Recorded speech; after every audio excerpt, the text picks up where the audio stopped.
We've got 4 Gold Glove Award finalists for the Philadelphia Phillies, plus Nick Castellanos dropped Scott Boras, some tea, some updates, and much more around the Phillies as we talk more in the offseason here on PHLY Phillies podcast, coming up soon.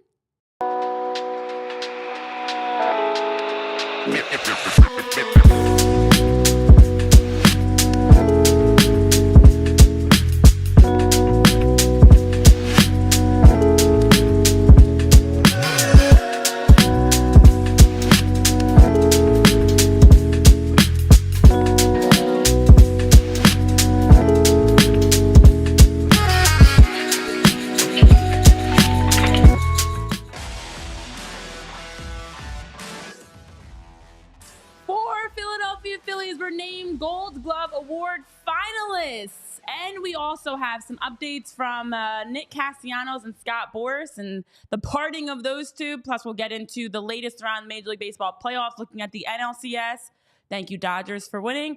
Looking at the ALCS and much more here. Welcome to PHLY Phillies podcast presented by Ace Hardware Home Services. Make sure you head on over to acehardwarehomeservices.com to get started on your next project. We've got Tyler Zulli, Jamie Lynch, myself, Renee Washington on this Thursday. Jamie, another day in off season, another reality of us. I think the hardest part about the Phillies off season is when the playoffs are still being played. We went through this last year with the World Series. Yeah, it's We're tough. going to this now with the NLCS, especially in every single game. Yes, did I want the Dodgers to win against the Mets? Of course. But also, with every game, I'm still wondering what it could have been if that was the Phillies. Yeah, it's funny. Sometimes you see the world through your kids' eyes. And, a long off season, as you mentioned, is it's long. It's several months. And yesterday I got home and my daughter was like, because usually I'm the first home, but on Wednesdays with the Eagles show, my wife is. Yeah. So I got, the after talk. And she said, what did you do at work today? And I said, well, I did a Phillies show and an Eagles show. So that's why I'm a little late getting home. And she said, why'd you do a Phillies show? They're not playing games. Oh. And I went, yeah, I know. And she goes, well, what did you talk about? And I was like, Phillies stuff. I was like, Rob and Dave talked. And she was like, did you talk about my favorite player? And I was like, yeah, we actually did talk about Trey Turner. And she was like, well, what'd you talk about? and I was like, well, Dave Dombrowski said he should hit more line drives to the gaps and not worry about home runs. And this is the real conversation, pretty much verbatim. And for the people that don't know, please share her age. She's 5. And she goes, well, home runs are good. We want those. And I was like, yeah, we do. But the team wants Trey to focus more on line drive hitting and kind of getting on base and working some at bats. And she just kind of like took that one in and was like, and then continued coloring. So that was the extent of our conversation. But it made me realize, like, oh, yeah, there's no Phillies baseball to talk about for 5 or 6 months. No. First of all, I love the moments when kids don't come. You forget they're 5 and they have these adult mature conversations, and then they go back to being 5, and they're like, "All right, back to Blippi or coloring." Well, what do you mean? Home runs are good. We want home runs. We want home runs. And it's like, no, you also need to be able to spray the ball across the field. We do want pick out pockets, hit some singles, play some small ball. So she wanted to make sure that we talked about Trey Turner. Thank you, Skylar. Just continues raising the bar for all kindergartners. We took care of that yesterday for you, Skylar. So it is weird though, because to your point, it's a time that we knew at some point we were going to be in the off season. I kept thinking it was going to be happening in November, and every day as I wake up and there's baseball being played and the Phillies are at home, it's a reminder that they fell short, that they disappointed us, that it was frustrating, and that here we are talking postseason as in after the playoffs, as in post. It's the off season, not postseason playoffs. But that being said, they're trying to throw us a rope every once in a while of here's something to talk about that's kind of cool. I'd rather be talking about the playoffs, obviously, but here we are. Gold Glove Award finalists were announced, and the Phillies were at least represented on that list. Shocking. One of them shocked me. One definitely shocked me. So the list came out, and we were live on Tuesday as they were announcing the list position by position, AL and NL, and now we've got the official list across all of the baseball of who the top 3 Gold Glove finalists are for each position. So for the Phillies, they've got 4 representing on this list. Zack Wheeler, who could and should be Cy Young, Zack Wheeler is on the list for pitchers, along with Chris Sale and Luis Severino. So my question here is, Zack Wheeler's not even the best fielding pitcher on his own team. Is this like a, hey, we know you're not getting the Cy Young award, so let's throw it. Look, Zack Wheeler's a very good defensive fielder, pitcher, but like Ranger Suarez and probably Christopher Sanchez, in my mind at least, are better. Does anybody else have that same feeling? And I like actually Ranger's felt like a magician out there. And Yeah, Sanchez I felt like they're throwing him a good. bone. I mean, it also is looking at the whole package, I guess. And they did say, you've got Sale and Wheeler, who are both top finishers in NL Cy Young Award voting, finalists for Gold Gloves, and you've got Wheeler with 3 defensive runs saved as a fielder. Luis Severino was tied for 3rd among all pitchers. Yeah, he's pretty with good. 5. And then you have on the other side Chris Sale, who was tied for 6th with 4 defensive runs saved. I agree with you, but I guess it was more bigger picture. He did also have a Cy Young worthy season. Yeah, he's a great fielder. I'm not trying to take anything away from him, but when I think of best fielding Phillies starting pitcher, I don't think of Zack Wheeler. So it's funny to see the league recognize him for that. You guys also have to keep in mind the fact that Ranger didn't probably pitch enough. He probably wasn't qualified. Sanchez is one that I'm surprised at, but I will say this: Zack Wheeler finished 4th in the league in putouts this year. He was 1st in the National League with 21. The only 3 pitchers that had more were Logan Gilbert, Nate Eovaldi, and Tanner Houck, all American League pitchers. He had 17 assists. He had a perfect fielding percentage. He's been a good defender on the mound. I wouldn't disagree to tell you that I think Ranger and Christopher Sanchez are better defenders. But across the innings, the scope of the 200 innings that he pitched, it's 21 putouts is a lot of putouts. That is a lot. I don't know if he wins this award. I think there's a case to be made for all 3 of these guys because Chris Sale has a very few amount of putouts. I think he only has 9, but he also has 22 assists. Luis Severino also only has 9, but he has 30 assists. Right. It's actually a pretty tight race for the Gold Glove from the pitcher spot, which is kind of surprising. But all 3 kind of have merit this year. Yeah, definitely. I know in the chat, Ben Ace is bringing up, Ranger not being included, but then was like, oh yeah, I forgot Ranger's was out so much. He did miss significant amounts of time with his IL stint. So definitely think that was a reason why he's not on that list and included. But as you mentioned, like a Christopher Sanchez does have merit to being included with the season that he had.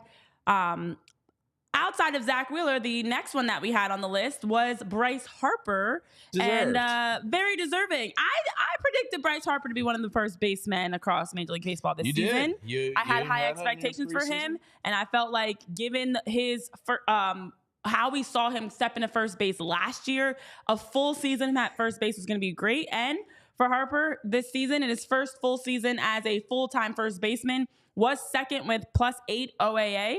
And when you look at the outs above average for the rest of the guys on the list of Christian Walker and Matt Olson, you had Olson, who led with 14 defensive runs saved, which was 6 more than any other first baseman. And then you also have Walker, who led with +13 outs above average. So Bryce Harper sitting there +8. At least gets nominated for his first full season as first baseman. Yeah, I think that's Christian Walker's a freak defensively at first base, so it's probably going to be his award to lose for a long time. But the fact that Bryce Harper is there is pretty cool. I'll take it. Yeah, for a guy's first full season of playing the position, yeah, you'll take that. It just proves what a ball player he is. Comes up as a catcher, plays. I think he played some center briefly when he was young in Washington, then played right field. Now at first, will DH. He's just a ball player. What can't Bryce Harper do in terms of positions? Carry a team single-handedly. I was going to say, in terms of positions, because as I was saying, I was like, people are going to be like, I hate these guys. I hate Bryce. I hate Renee. How dare she? Did she watch this season? Bryce Harper sucked for the majority of the end of the season. I know. I get it, guys. We're still tortured. What position can't Bryce Harper play? There we go. Let me say that instead. Shortstop. Yeah, I wouldn't put him. Think so? Yeah, I wouldn't put him there. Yeah, he probably wouldn't be very good. His range would be. You think that he's weak? I just don't think he's I think quick that's probably enough. like the only position. Yeah, I think his I feel like lateral. he you think his lateral movement? He's a little more lumbering. You could throw He's him not at as- second. It would probably not be good. I think third base he'd be second. Third base, I think he'd be fine. This is where we are, guys. I mean, well below league Hypothetically average. speaking, where would you put Bryce Harper? 610. He would be well below. Catcher.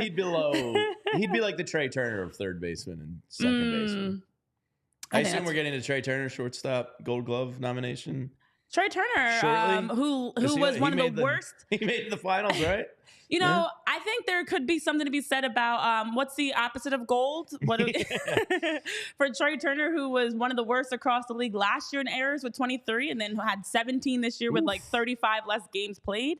Yeah, not a Gold Glove finalist, but you know who is a Gold Glove finalist to his left? Bryson Stott. Yeah. So I think he's kind of proven that he'll be there in these finalists for many years to come. He's an elite second baseman. And everybody that says move him to short, he's not as good of a shortstop as he is a second baseman. He's phenomenal at short. Yeah, or right, second, excuse me. You know, and there was a player too you saw in the postseason that kind of bailed him out and saved them. So yeah, Bryson Stott's an excellent second baseman. Good to see him in it again. Well, Bryson Stott did finish fourth amongst all second basemen in the NL with 7 defensive runs saved behind 2 guys that were also nominated. So Ketel Marte from the Diamondbacks and then Bryce Terang from the Brewers. Terang actually had 21 defensive runs saved, which is the most by any second baseman in his just second MLB season. Marte had his best defensive season according to StatCast. He was +8 in outs above average. And then Stott was right there in the mix. So we talked about him as a Gold Terang's Glove. got it. Yeah, we talked about him as a Gold Glove. Is this where I mentioned that Terang was on my fantasy team this year? Wow, where's his counter? Yeah, do I mention that Can now? we- Tyler, is that when I do that? No, you get a couple before you get a marker. Okay. Bryce Terang was on I thought it was La a double Flama Blanca standard. this year. So He's big year for him. He's still talking about his fantasy team. Well, I mean, Gold Glove finalist, member of La Fama Blanca. You know, it's a big year. Okay, well, Bryce Harper was on my team, and he's a Gold Glove finalist as well. Well, So congratulations. Yeah, well, I on had that. Andres Jimenez, and he's going to win the Platinum Glove. Is that how you guys want to play this game? My team stunk, but I win this stupid hypothetical award. actually, I'm gonna count how many of my guys were on the Gold. Oh, if we're gonna go goodness, there, here I'm we gonna go. go all the we're way not there. actually going there. No, on I'm this gonna do one. it while you're talking. I'm gonna do it while you're talking. We've got time. We've got 6 months. I've got nothing else to say. I'm counting. All right, well, let's get into one of the surprises because, and for the record, you brought it up, and I'm just going to have to carry off of this. But one of the surprises that we did get for the 4th Gold Glove Award finalist from the Phillies, Brandon Marsh. Yeah, feel like this I one could do a good surprises me. So bark. I meant to dive into the numbers a little bit more before the show, and I forgot. And as soon as the show started, I texted the NRD. I sent a fax to the Nerd Research Department back there to pull them A up. fax? We haven't gotten it yet, then, No, because you it's going to be haven't like gotten the 9 fax days from now. Why don't you send it by carrier I'll pigeon send next time? I'll send a beeper out. Nah, yeah, I'll hit your we're- pager Oh, out. We're good. wow. Really going back. But I'm curious because I hadn't looked it up yet where he actually ranks defensively amongst the left fielders. So for this group, for Left Brandon fielder's a Marsh, weak he's position. with Lord Gurriel Jr. for the Diamondbacks, Ian Happ. Now, Ian Happ, we've obviously seen him win a Gold Glove before the past 2 seasons. That is looking to make it number 3. He did have 8 defensive runs saved, which led all left fielders, and had 11 outfield assists, which was tied for the most in the NL. and Happ's like a mainstay there. Yeah, for sure. And then Gurriel had +3 outs above average, which led NL left fielders. And then Marsh is just right there in the mix with his 7 defensive runs saved, which is right behind Happ. So again, Happ had 8. He had 7. He actually was a lot closer than you may have realized. A little better than I realized. Yeah, Yeah, like Brandon Marsh. I think And- Brandon Marsh, much like the Stott conversation, much better left fielder than he is center fielder. Yes. Maybe because of the offensive woes, I kind of like blocked out a little bit how solid of a left fielder he is. So maybe that's on me. What did the NRD find? Well, I think that's the conversation needs to be had that he's a much better defensive left fielder than he is a defensive center fielder. Absolutely. He's a fine defensive left fielder. He's a very good a fine defensive center fielder. He's a very good defensive left fielder. In terms of like fielding run value across the course of the season, he finished 20th among left fielders 20th amongst left fielders in terms of innings played in left field. He finished with a 2 fielding run value. If you want to talk about like range factor, it was a -1, which means he's basically right about average. Ian Happ to comp, his fielding run value was a -1. throughout the year. He played much more innings, about 400 plus more innings than Brandon Marsh did in that capacity. Also trying to just get you some of the quick numbers on the defensive runs saved. Hap was like almost an 8, I believe he was. Led all outfielders, or all left fielders, excuse me. The numbers are good for Marsh. I don't think he's going to he's not win a gold. I'll be quite frank. I don't think any of these guys are going to end up winning their gold glove. I was going to ask you guys, who's the most likely of these 4 to win it? I don't think any of them are. Zack Wheeler is probably the closest. Yeah, Wheeler's probably the most likely. Yes. The real, like, when you look across the board, they're all in that like number 2 spot, but it's a very far gap between number 1 and number 2. So I do think it's Zack Wheeler has the best chance statistically of being a Gold Glove Award winner. But so I actually think Marsh is in the 3 spot. I think he's going to finish last of the 3 finalists. That's fair. Because actually his defensive metrics were not as good as they were last year. I thought he had a much better case last year when Nico Horner won the award than when he won the award, or when one of these 2 guys are going to win the award. I think it's going to be Turang by a lot, and then it'll be Marte second and Stott third. I would agree. Well, there you have it. There's the 4 Phillies that are on the Gold Glove Award finalist list. 4 for the Phillies and 4 for my fantasy team, guys. Oh, wow. So happy for I you, actually was disappointed. I thought my team did a little bit better, but we only have 4 across the AL and the NL. Defensive metrics don't really carry you far in fantasy baseball. That's true. So. Which is exactly why my guys aren't there. You know, Will Smith, Bryce Harper, Jake McCarthy, Mason Wynn. That's all I got. Well, as exciting as your fantasy baseball team conversation is, let's take a pause and tell you about some of our friends here at the network. And the first one I'll tell you about is Bum, ba-da-bum, bum, bum, bum, bum. Blue Chew. Blue Chew is great. I hope you've heard about them before, but if you haven't, there's so many things that Blue Chew can do for you. If you're unfamiliar with Blue Chew, it's an online service that delivers the same active ingredients as Viagra, Cialis, and Levitra, but at a fraction of the cost and in a chewable form. Come on. I mean, in chewable form, it's just better than taking a pill. Let's be serious, people. The process is simple. Sign up at BlueChew.com, consult with one of their licensed medical professionals, and once you're approved, you'll receive your prescription within days. Blue Chew tablets are made right here in the USA and prepared and shipped directly to your door.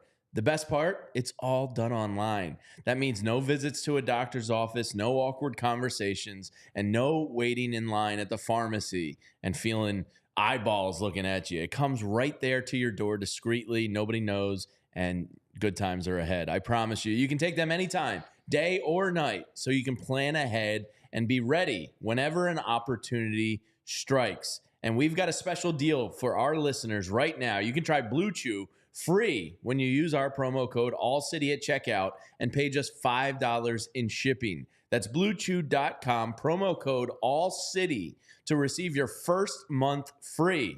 Visit BlueChew.com for more details and important safety information. And we thank Blue Chew for sponsoring this podcast.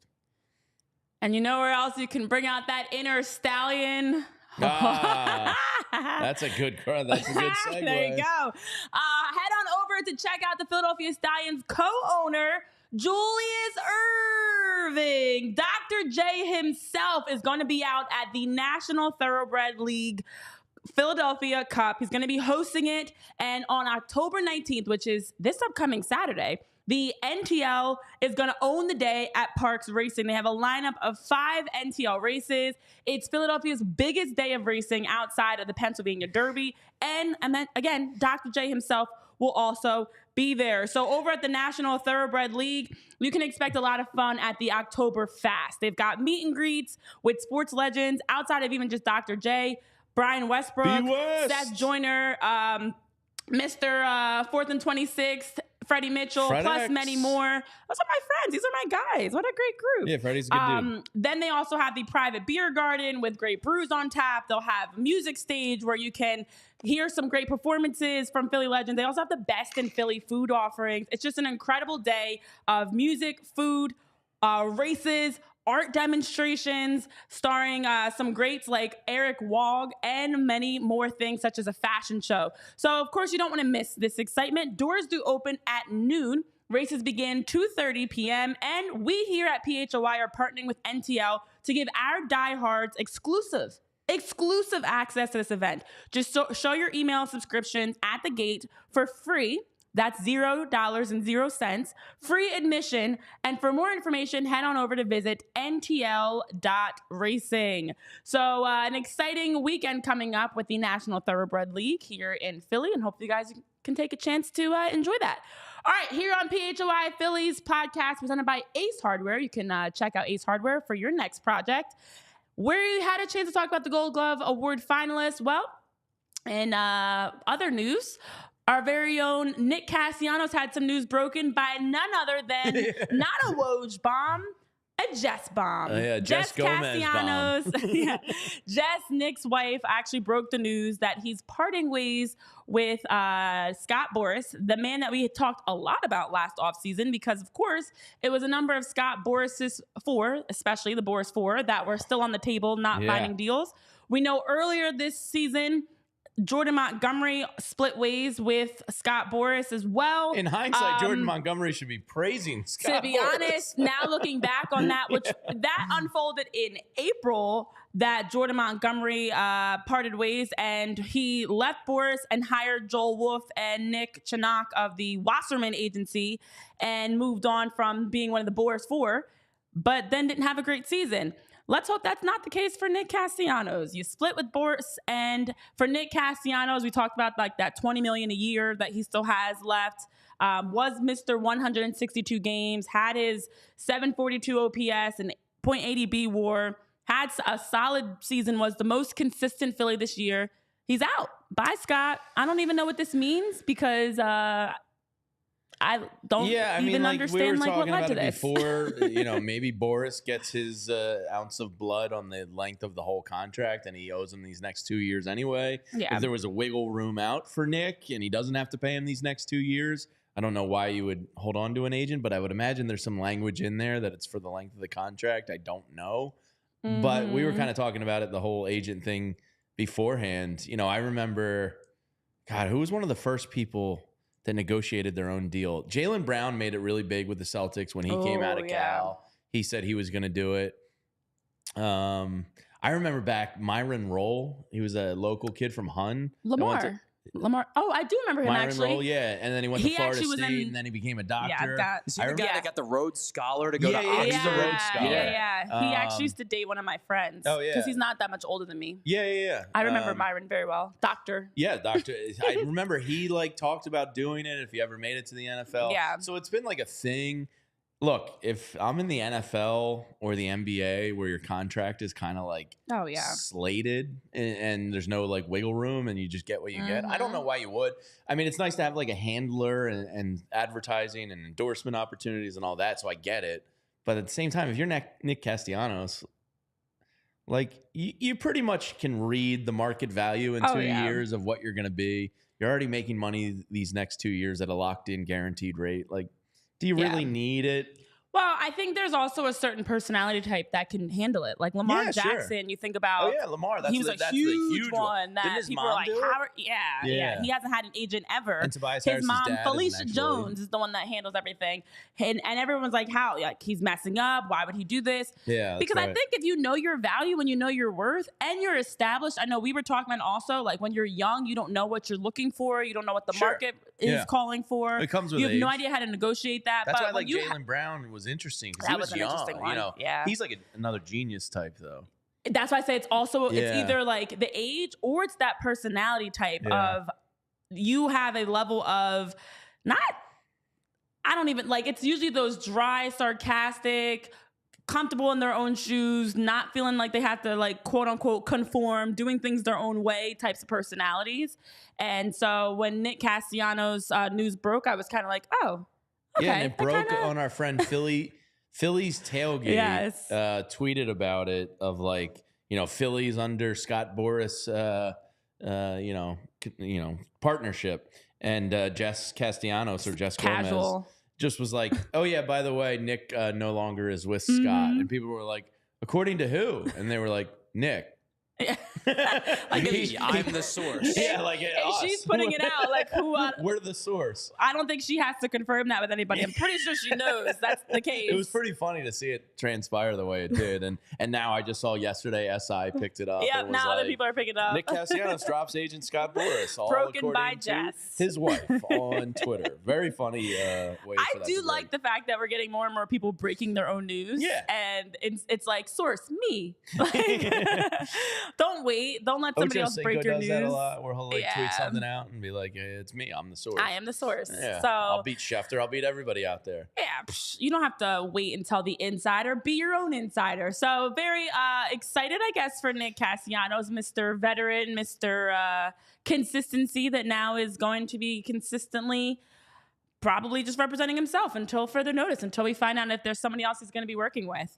Yeah, I haven't looked at his looming free agents this year, but he doesn't have Soto anymore, does he? I forget. I can't keep up. Thought that was the one that was throwing me because I could have sworn that he still has Soto. Okay, yeah, I just saw that. It's interesting because I think owners hate Scott Boras, players love him. And Juan Soto, you're on the heels of Ohtani signing his mega contract, but he's a pitcher on top of it. It's going to be interesting to see where Soto settles in here. I know. It doesn't look like it'll be as a Philly, but yeah. But if you're Scott Boras, you can bully teams with Juan Soto. But that's why teams don't like. You can't Scott bully Boras. teams with Jordan Montgomery. You know what I mean? And that's what he tried to do last offseason. He's like, well, my 4 guys, I'm going to hold out, and I'm going to try and bully these teams and get long-term deals. Who was the one that signed in San Fran? Matt Chapman. Yeah, he's trying to bully teams with Matt Chapman and Jordan Montgomerys. That doesn't really work. But when you have Bryce Harpers and Juan Sotos, it can work. Well, the issue was you're trying to put out these numbers that are 3 times what the market value calls for. Like Matt Chapman was initially offered like 125 and then ended up getting offered only like 54 million over 3 years. Like the numbers that he was trying to propose, was they Snell get one of his? Snell. The Boras 4 last year were Blake Snell, Matt Chapman, Jordan Montgomery, and Cody Bellinger. And they all got less than like half of what he was asking for. And Bellinger can opt out now because I've seen Blake Phillies Snell, fans mention all him. of them were all 1 year. They were all 1 year deals. They were all significantly undervalued for what he was trying to get them. And for someone like Jordan Montgomery, then they did not have a great season, him specifically. All right, so his big agents or players this offseason, Juan Soto and Corbin Burnes. Corbin Burnes will have – he's not Jordan Montgomery. So Scott Boras can probably bully a little bit with Corbin Burnes. There's always pitcher desperation out there. Looks like he has your man, the polar bear. Can he contract for a new nickname for this man? I know, seriously. Pete Alonso. And I actually had the conversation with Mets fans, and they were like, oh, yeah, the polar bear. We like the polar bear. And I'm like, So this is bull. There's no way you like this grown man being called a polar bear. And he also has Max Scherzer and Alex Bregman. So those are his big kind of 5 this year. The 1 year, $50 million player option deal that Corbin Burnes is about to get is going to shatter the contracts forever. He's going to sign a 1 year deal with some random team. Oh my God! It's not, Baltimore can't let him leave. No, I think they have to. I mean, they're going to have to open up the checkbook. New ownership. Right? You got to open the checkbook. Group right? Also, they're a young team that's on the doorstep, and they had so many injuries this season that I think you're trying to run it back with your guys that you can keep, like a Corbin Burnes. I don't see why you would I think let him they're walk. going to vie for more pitching, not letting one of the pitchers walk. Right. If anything, they to got to lock add, him in and then add more. Bingo. If they got rid of Corbin Burnes or let him walk, I should even say that's on their end a major Tyler's L. good at this stuff, better than They'll also have a bunch of guys returning from injury too. So remember, Grayson Rodriguez is going to be back at Kyle some Tucker. point. But what was the value they Astros. gave up for Burnes? It was DL Hall and Joey Ortiz. And how did they rank? Were they top 50? Ortiz was in the majors this year. Okay. He was, I think he played a pretty good chunk of the year. Yeah, he had 440. Oh, yeah. 440 at bats this season, hit 239, hit 11 home runs. DL Hall, I believe, is in AAA still. But was he a top 50 prospect? That I don't know. Okay. I'm sorry. DL Hall made 13 appearances. Oh, he did. Okay. This season, yeah. 13 appearances, 7 starts, 5 ERA, 1.6 WHIP, 44 strikeouts in 43 innings. I just bring it up because if they paid, big money, they're going to be willing. Like they had the extension in mind. Yeah. Like they sure. gave up a certain amount knowing that we'll pay this man. Yeah. And they had again, to your point, they had so many injuries across their team, especially they had the prospects, they have the talent, they just have the injuries. So if they can keep a Corbin Burnes and add to that, I would imagine that's the plan for this offseason for them. Ironically, as I mentioned, we bring up Pete Alonso and the Polar Bear. Here comes Yuki Matsui saying hello from Rat City because Mets fans know when you're talking about that. Here they come crawling out of the sewer. Yeah. But yeah, it's interesting. And as we now are starting to think even offseason, we'll have to keep an eye on Scott Boras' guys and what happens with them. Eflin's a free agent too, and he was in Baltimore, right? I believe he's a free agent, right, Tyler? Is he? I think he is. So we run it back with Zach Eflin and send him to Taiwan Walker. Get his 15 to 17 starts in the year. Oh boy, I don't know about that one there. I don't know. But Eflin has one more year. Oh, he has one more year. Yeah. Okay. So we're talking about the guys. So Grayson Rodriguez should be back. Kyle Bradish had Tommy John. I think in June. I want to say he had it in about June. So he probably will miss a bulk of the first half of the year. Maybe he'll be available come All-Star break time, something around that time. But they did have a rash of injuries. John Means, who knows? I know he is technically I think he is a free agent. I don't know if they'd consider bringing him back. They've got a lot of moving parts. Well, they were trying to upgrade They were trying to upgrade their outfield, which is why they wanted to get rid of an Austin Hayes and bring in some younger guys. But then they also had injuries to their pitching staff. So just a lot going on there. But most importantly, I think it would make sense for them to try to keep Corbin Burnes and add to it. Do you know what honor Zach Eflin has in his career? Yes. How many what? Do you know what honor he has? do. That you can say probably forever? What's that? The largest free agent signing in Tampa Bay Rays history. Wow. Yeah. I think it was $75 million. And by the way, did you see Tampa Bay Rays Stadium not going to be available for opening day? Oh my gosh, I know. Well, you saw the hurricane destroyed it. Yeah, the roof is gone and it won't be prepared. And apparently it was a 25-year lease on the building from the city of Tampa, but the Rays were responsible for management or upkeep and maintenance of the facilities. So when a hurricane rolls through. And that lifespan on that roof was only supposed to be like 20 to 24 years or something. And they were like right at the end of it. And, I always kind of was like amazed because it looks like a trash bag, Yeah, it looks like it's so thin. Like, this doesn't. So, yeah, they're not. I don't know what they're going to do. I guess they'll play at the next biggest stadium they can find from maybe St. Pete or the Yankees facility. They may end up with the Clearwater. I was going to say one of the spring training facilities. I'm trying to think who's got the biggest one. The Yankees one is right across from the Bucs Stadium. I was wondering the same thing as Mickey. Why not just play without the roof? It's a structural issue. It's a safety concern. Yeah, it could actually cave in. Yeah. No big deal. That does sound a little dangerous. Yeah. Playing with fire. So that's kind of a mess down there. But yeah, let's talk about some friends. Yeah, I was going to say, you brought up Zach Eflin. We'll get into some other former Phillies that are out there chirping a little bit after this quick moment to tell you about some of our business partners and friends, I should say. That's over at Empire Today, because maybe the roof is not the problem. Maybe it's your floors. If you are looking to possibly switch out your floors, get some new carpets, some new hardwood, some new linoleums, tile, whatever it is you're looking to get, with Empire Today, you get to they shop at home convenience. With their virtual floor designer, it allows you to take a picture of whichever room you're trying to change the flooring in and see what that floor is going to look like in that space. So now you don't have to worry about going to the store and as you're looking at swatches, imagining what it looks like. Nope, you can actually see what it will look like. And with thousands of options to choose from, Empire Today has great professionals on staff that are going to help make that process less overwhelming for you, to help talk through, give advice, give suggestions, and make sure to help find you the best quality and the best fit for whatever you're looking for. So with Empire Today, they've got the quality, they've got the service, the speed, and the product that they have that others just simply cannot compete with. So with Empire Today, they're not going to promise the lowest prices because anybody can put down flooring. They're going to promise the best quality that fits your house and your budget for what you're looking for.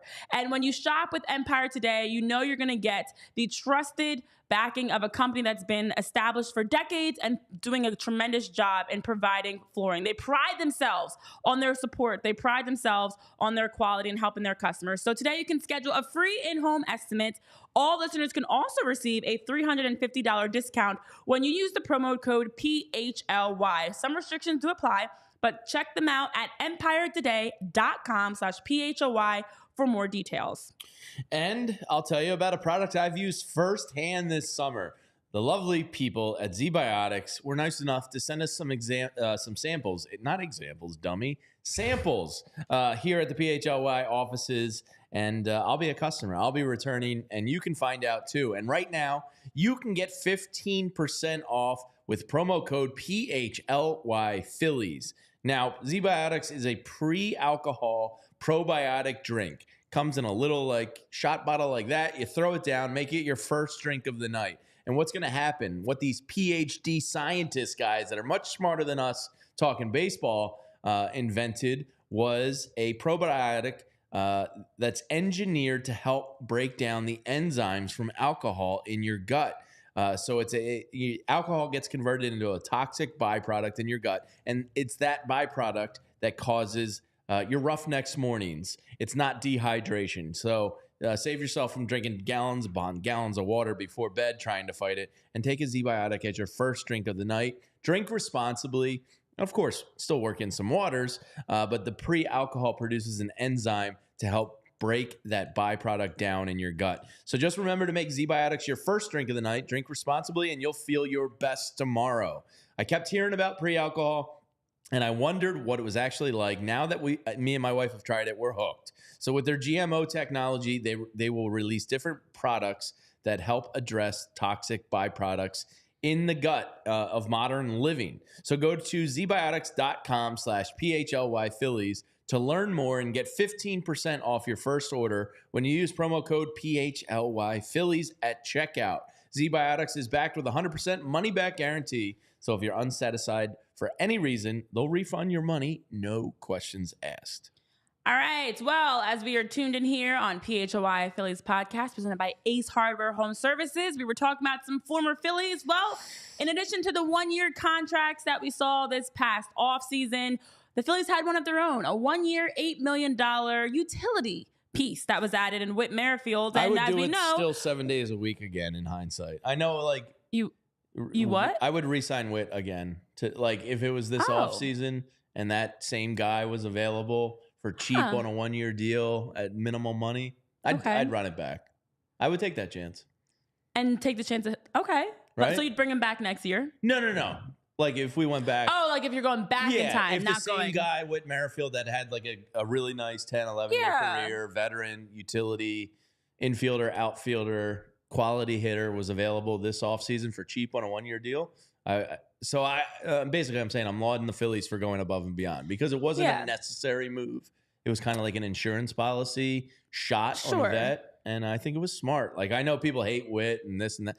I do that move 10 out of 10 times. Well, also, it was a very cheap deal. Especially with John Middleton's money. Not our money. Not our problem. What is our problem when they're not winning games? But with Whit Merrifield, it was such a cheap deal, and it was such a short-term rental that it was really a trial and error phase. Yeah. And you knew if it worked out, great. If it didn't work out, that was fine too. They had options there, and they did, as we know, part ways with Whit Merrifield. Unfortunately, what pisses me off are you okay? Yeah, I got an ice cube. I just had to spit it back in.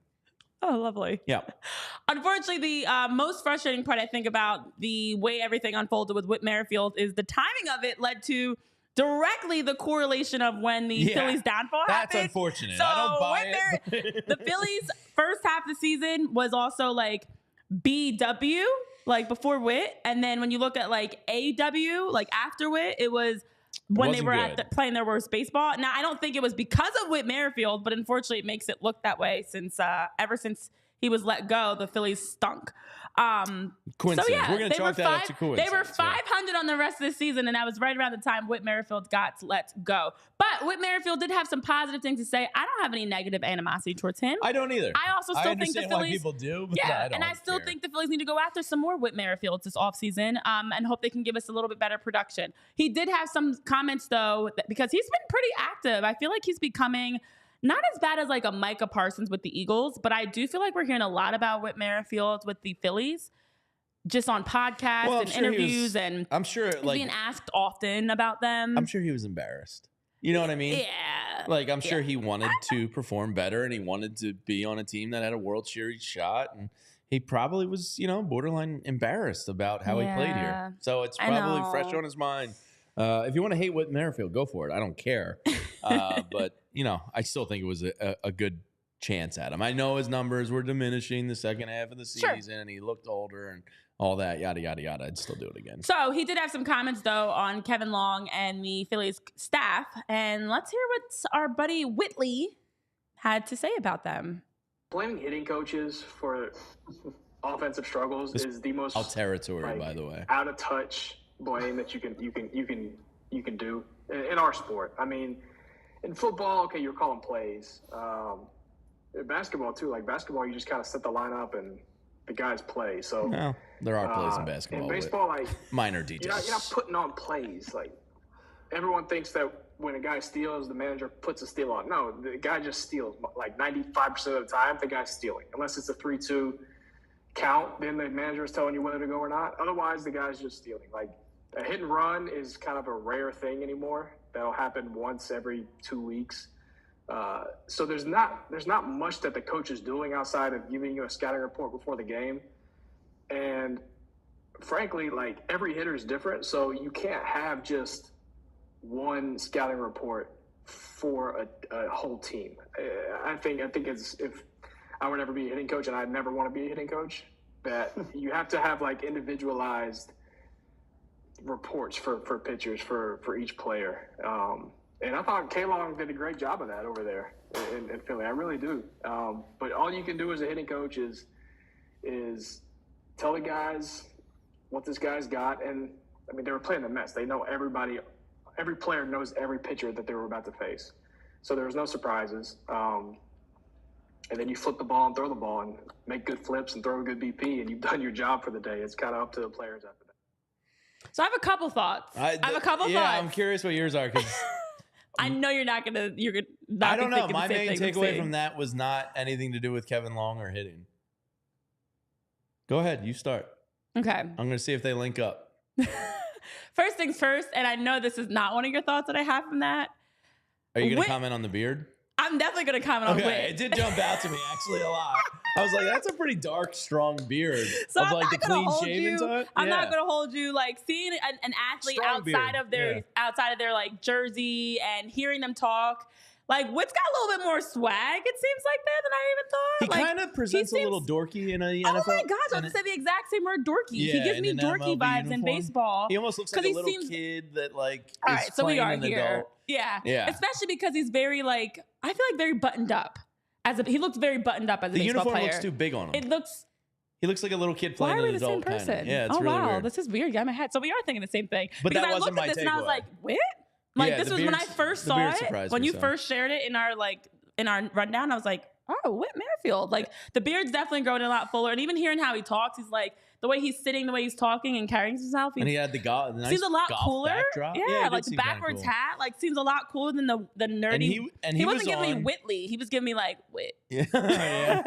He was on with Eric Kratz, former Philly great, Mr. Godshall's turkey bacon himself, Eric Kratz. So to hear Whit on foul territory, aside from him personally and learning a little bit more about him, I did feel like he's just saying essentially you can't blame coaches for the struggles. I agree with It's not him. just hitting coaching. Yeah. And to his point, like in other sports, coaches might have a bit more of a hand than directly with plays that they're calling.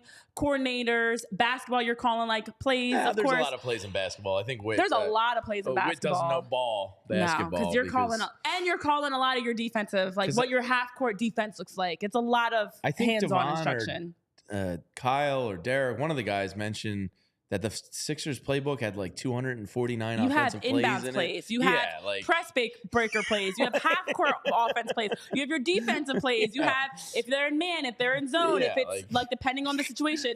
Actually, basketball has a lot of plays. Just so you don't know ball with. It's fine. That's someone that played basketball. There are so many plays. The baseball coach.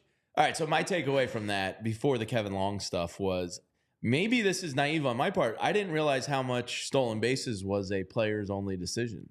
Yeah, because there's no time to talk about it. He said, well, growing up, it's always the signals, and you think every steal and every stolen base is coming from above the player. He said 95% of stolen bases are just the player going. Yeah. That kind of shocked me a little bit. And Tyler, you're the nerdiest baseball amongst us. Is that number? Look, it's probably hyperbole. Yeah, it's probably hyperbolic. But I think that it's 75% of the time they're just going on their own. Yeah, I don't know. I genuinely don't know the answer to this question. That jumped out to me. It seems high to me, but again, this is kind of back to the conversation of the hitting coach thing, where they're grown men, and how do you like remove and supplant a different mindset with grown men, especially guys making significant money. I don't know. Maybe the same is true with base running. I don't know. But that's kind of fascinating, isn't it? It's sure. Yeah, I think that's not something that we're privy to. You know, every time you get on the bag, Paco Figueroa and Rob are doing the,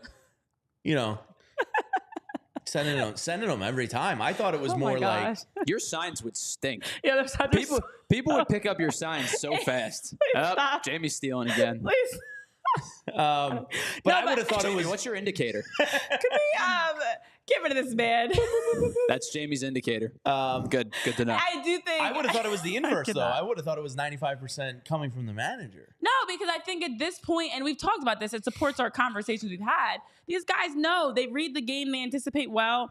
And even to his point, like, you know what you're seeing in your opponents. You know what you play so many games, you play each team so many times, you know what to expect. You can anticipate which pitcher you can steal more bags on, which time and which opportunity. Sure. And you're just reading the game and going. And so I do think for all intents and purposes, as we've discussed, like, coaches have a role that's very different compared to other sports. Yeah, because it's a lot more on the players to just kind of like go with conviction. If you've got the confidence, if you like this a good chance to go, no hesitation, you just got to go. And then there might be those occasional times where it is coming from Paco doing, head, shoulders, knees, and toes, or the chicken dance that shows them to Macarena. go. But I think ultimately a lot of it is on what you feel in the moment. Yeah, it surprised me some. It's not between the ears. It's not the game plan. It's like what you're feeling. And that's the same thing with how you're at, going up for your at-bats, your plate approach. I think that's the same for your hitting approach. I think it's the same for pitchers.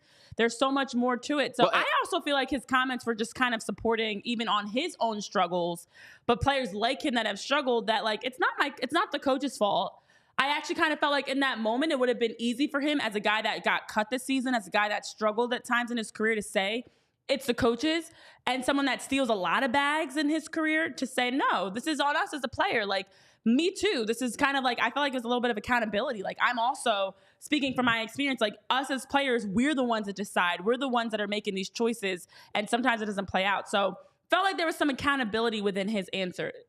Also. And Renee, you brought up the guys that you kind of know you can run on, the guys that you can't. Like, it's been pretty proven this year. In the scouting reports, Luis Severino is a guy you can run on, 15 of 20 stolen base attempts, throughout the year. Edwin Diaz doesn't look at runners. Craig Kimbrell never looked at runners. I've talked for a while. Literally the one gripe that I have with Christopher Sanchez, and this is a problem considering he's left-handed. He doesn't hold runners on well, especially being left-handed. Yeah. No lefty should ever not hold runners on well. Just, you got to deviate the leg kick, you deviate the move. Andy Pettitte was the king of it. He probably balked 70% of the time in his career, but he was so good at basically dangling the leg and moving with intent with his knee, and like, trying to force movement but by the runner. But as a lefty, you should always be able to kind of hold the runner on in a more complex or a more simplistic way, than a righty would. But that's always been my gripe with Christopher Sanchez. There are pitchers who just do not do a good job of holding runners on. There's pitchers inversely that do an amazing job of holding runners on. You just have to know those things. Exactly. Well, you brought up Luis Severino, and I feel like it's a great time to talk about some NLCS and ALCS because he did have that Game 3 start for the Mets. Ugh. But first, let's take care of some more business, guys, because we've got some more to get into today on the show. We're not done quite yet. And I'll tell you about our friends at Miller Lite. It's Thursday. That means I'm one step closer to the weekend. And a cold, delicious Miller Lite hit in my hand as I'm either watching an ALCS or NLCS. But there's great college football this weekend. We got Texas, Georgia. Of course, the Birds are back in action. And it's always great when you're with friends and family, taking in your favorite sports, to have a cold Miller Lite in your hand. It's the original light beer since 1975. And to this day, it's still the best one. It has stood the test of time. And their formula is simple. They hold on to what matters most and get rid of everything else you don't need. And it is still the best one. There's no doubt about it. It's got great taste. It's less filling. And of course, it just tastes like a light beer should taste. So you don't have to choose what's best anymore, as my daughter will tell you. She loves the commercials. It's both. Miller Lite has great taste and is less filling. It tastes like Miller time. To get Miller Lite delivered right to your door, visit MillerLite.com/PHLY-Fills, or you can find it pretty much anywhere that sells beer. Celebrate responsibly. Miller Brewing Company, Milwaukee, Wisconsin. 96 calories per 12 ounces. Fewer calories and carbs than regular premium beer. Well, as we are getting ready to wind down on the show here today, that means we're getting closer to game time, because it's always game time in sports, especially in October. We just had the game 3 of the WNBA playoffs. Sabrina Collier, Sabrina Ionescu going at it, and Sabrina with the game winner with 1 second left on the clock. We have college football and NFL well underway. Of course, baseball playoffs are still going. NBA and NHL are getting going. We've got soccer down to the wire. Decision day this Saturday for the MLS. Decision day coming up for the NWSL in early November. So if you're looking to get some tickets to any game, or even maybe want to go to a concert, a theater show, a musical, a comedy show, whatever it is you're looking to buy tickets to, you can take advantage of all the benefits over at the Game Time app. I love using Game Time app. I love the fact they give you alerts to share updates on tickets dropping in your area. They give you alerts on prices going up and down. They even make sure, hey, I saw you were looking for these Eagles tickets or these, whatever tickets. Here's some prices. Here's some options for you. So when there's an upcoming live event in your area, you can easily browse through the Game Time app. They also have Game Time Picks, which gives you the best value of seats in a section with a good price that you can look for, because it gets overwhelming when there are thousands of options to choose from for seats. And so instead, with the Game Time Picks, they give you the best value of budget and seats that you can possibly have to offer that are available. And also with the Game Time app, you get a nice view of your seats. So you know where you're going to be sitting to watch that game, that show, get the view of the stage, get the view of the court, the field.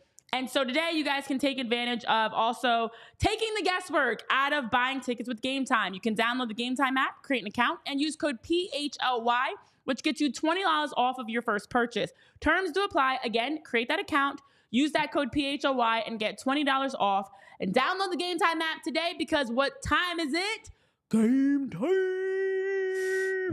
All right, it is also time for us to get winding down here on PHLY Phillies, presented by Ace Hardware Home Services. We have more baseball playoff games going on today without the Phillies. In today's baseball world that we are sadly have to deal with.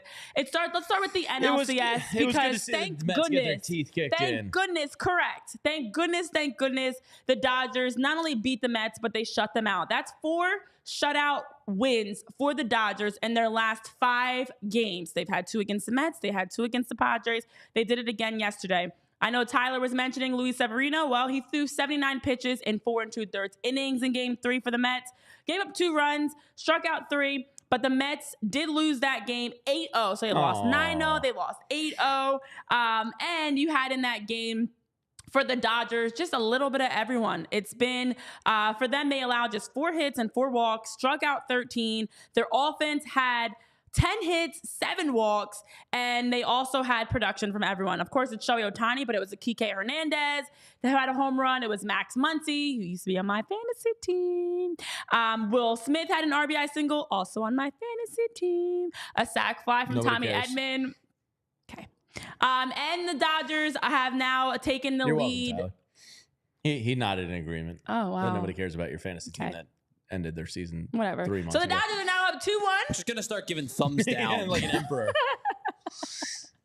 The Dodgers are now up 2-1 in the NLCS, which we all talked about yesterday in our predictions. I think we all had the Dodgers winning last night. So it's great because the Mets get their teeth kicked in, and you always love to see that. I want to see them lose in the worst fashion. So 8-0 is great. But it's also really frustrating on the same hand, because I don't know what it had finished at, but at some point in the 6th inning last night, it was their 20th walked batter in 3 games. The Dodgers simply are not swinging at the Mets crap.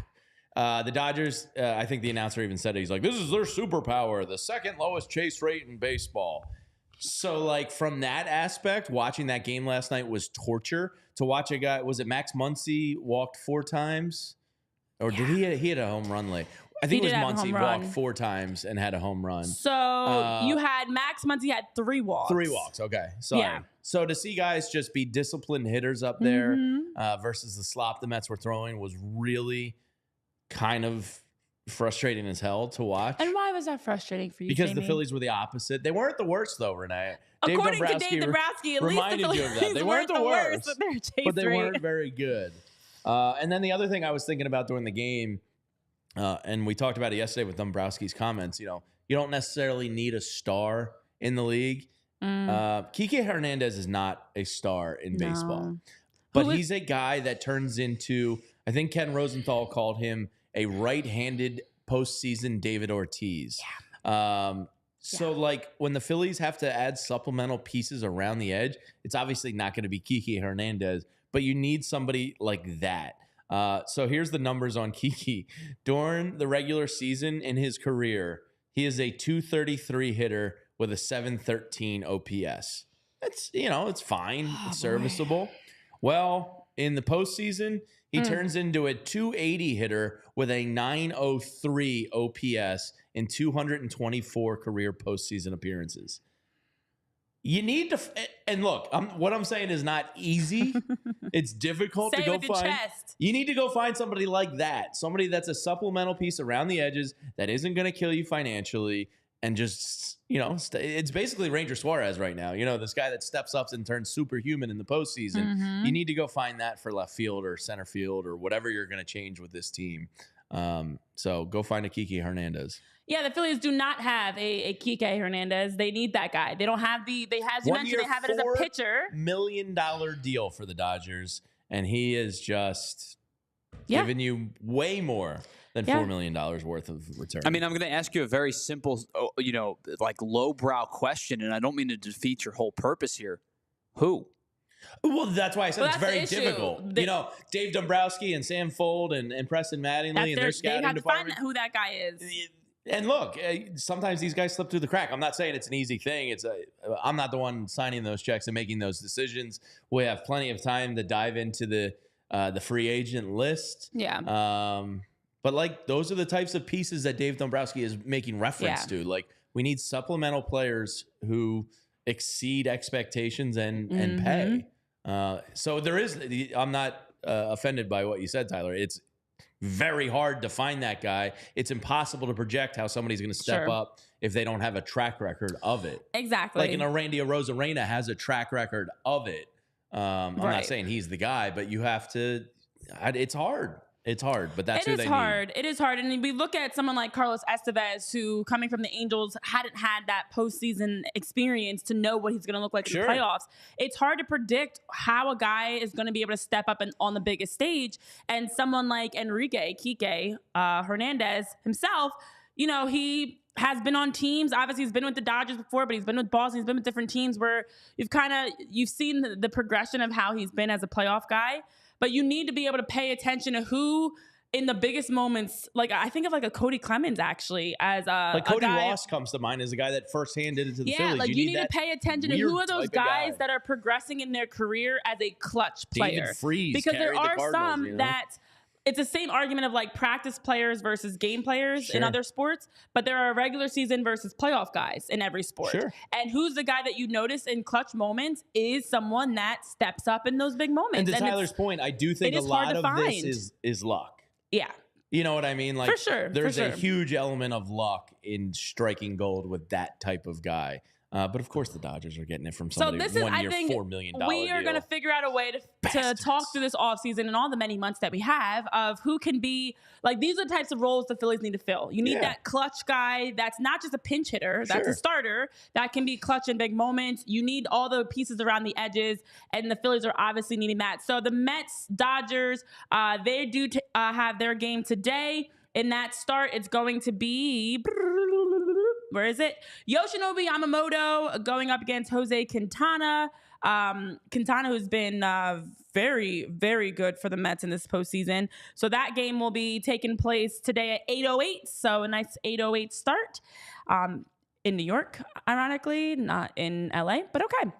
The other game that we have, it's the Guardians, who are up 2-0, looking to make it 3. And it's Matthew Boyd, who was on my fantasy team, going up against Clark Schmidt. Okay. Excuse me, the Guardians trailing 2-0, I should say. I didn't even say up 2-0. So the Yankees have a chance to extend that lead. And they've also been a team that's been like, just, it's hard to root for them, but I'd rather root for them because I definitely think, well, their first I don't World care Series whoever since comes out of the 2009. ALCS, I should say. Such a I'm rooting drought for for whoever them comes up out of the ALCS. So Yes. I think It's the the Yankees have a Yankees. better chance of beating the Dodgers. It's the Yankees. And definitely if the Mets are to squeeze this out. So I'm going for the Yankees for the matchup purposes, and they have a chance to go up 3-0, possibly even get a sweep if they can continue playing like this, because it hasn't even just been Aaron Judge. Giancarlo Stanton's been amazing. They've had, of course, Juan Soto. It's been a little bit of everybody.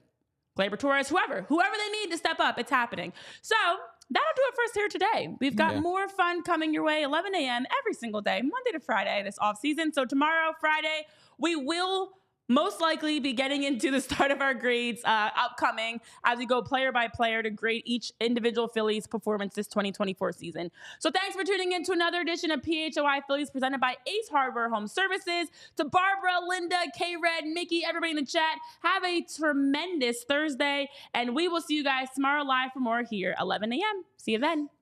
We all silly like the